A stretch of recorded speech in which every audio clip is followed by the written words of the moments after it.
Ashama harka fuunee daawwattoota Ardii Miidiyaa Neetwoorkii hangafoota oduu dursuudhaan oduu keenya eegalla.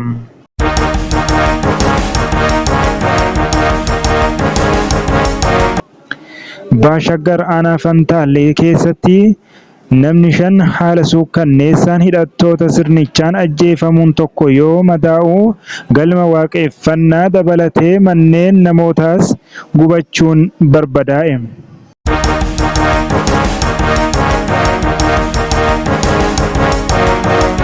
Godina Baha Harargee aanaa Odaa Bultum keessatti konkolaachistoonni waraanaa Gabroomsaa Piippiin saamamaa jiraachuun himame.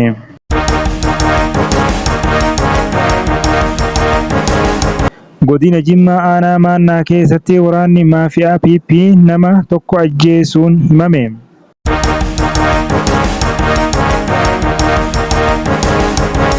Daawwattoota Ardii Miidiyaa Neetwoorkii amma bal'ina oduuf guyyaa irraatiif qabannetti ceenaa warra gara Ardii Miidiyaa Neetwoorkii haara dhuftan Ardii Miidiyaa Neetwoorkii sabiskiraayib gochuudhaan maatii keenya ta'a jenna. Amma babal'ina oduu keenyaatti ceenaa. Baashaggar aanaa Fantaallee keessatti namni 5 haala suukkanneessaan hidhattoota sirnichaan ajjeefamuun tokko yoo madaa'u galma waaqeffannaa dabalatee manneen namootaas gubachuun barbadaa'e.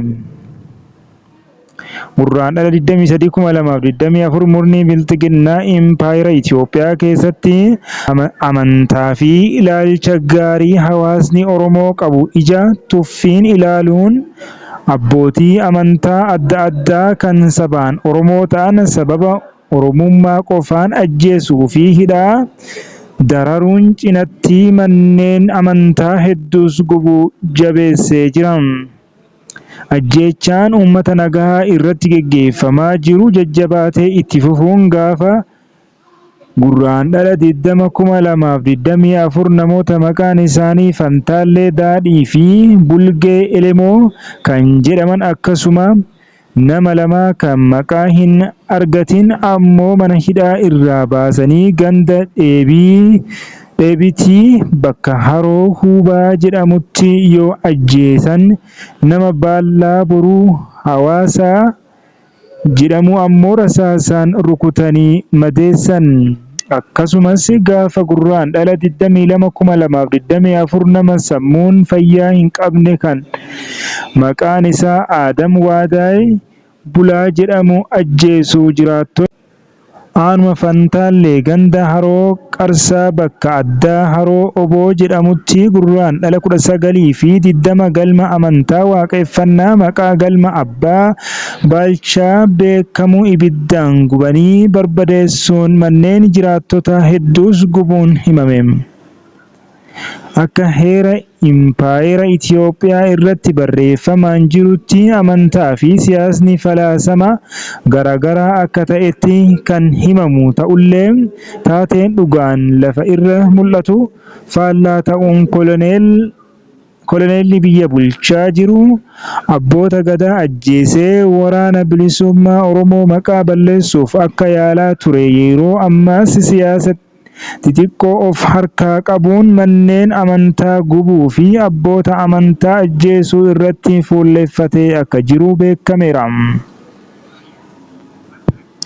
Oduu gama biraatiin godina Baha Harargee aanaa Odaa Bultum keessatti konkolaachistoonni waraanaa Gabroomsaa Piippiin saamamaa jiraachuun himame.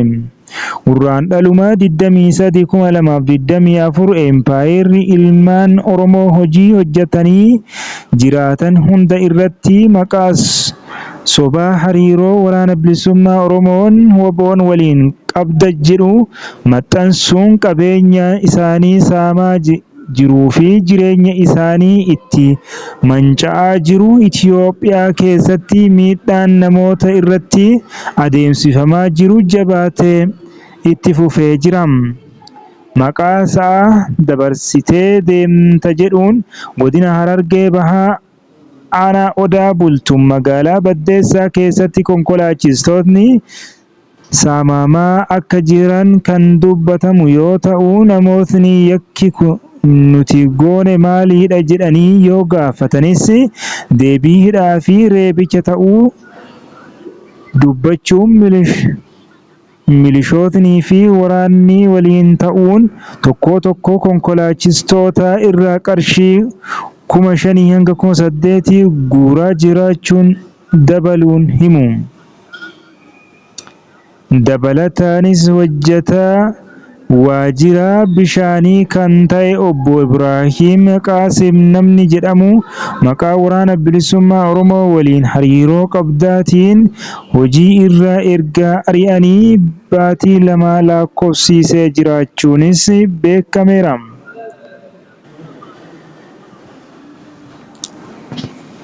Oduu dabalataanis godina Jimmaa aanaa Maannaa keessatti waraanni maafiyaa PP nama tokko ajjeesuun himame.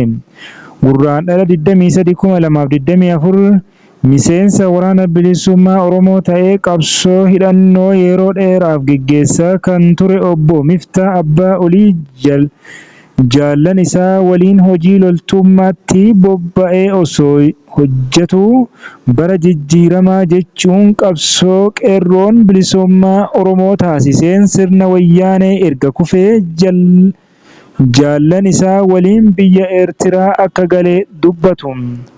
Obbo Miftaan akkuma gara biyyaa galeenis gara hojiitti bobba'uun godina Jimmaa aanaa Maannaa keessatti gaggeessaa milishootaa ta'ee sirna bilxiginnaa fi hojjechaa akka tures dabaluun himu. Akka maddeen jedhanittis sirna bilxiginnaa obbo Miftaa osumaa hojjechiifachaa jiru jaarmiyaa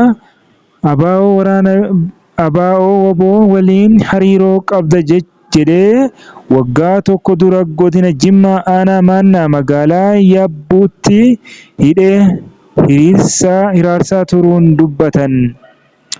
Shakkii irraa qabanii fi dararaa miseensa waraana bilisummaa Oromoo waan ta'eef jecha waggaa tokko halkanii fi guyyaa reebicha irratti gaggeessaa dararaa erga turaniin boodas gurraandhala 20/2024 mana hidhaa magaalaa Yabbuu irraa baasuun ganda ittisaa guddaa jedhamutti galgala irraa rasaasa itti roobsuun ajjeesanii gatuu maddeen gabaasaniiru. Dhaggeeffattootaa fi daawwattoota Ardii Miidiyaa Neetwoorkii qophiin keenya oduu irratti qopheeffannee har'aaf qabanne kanuma.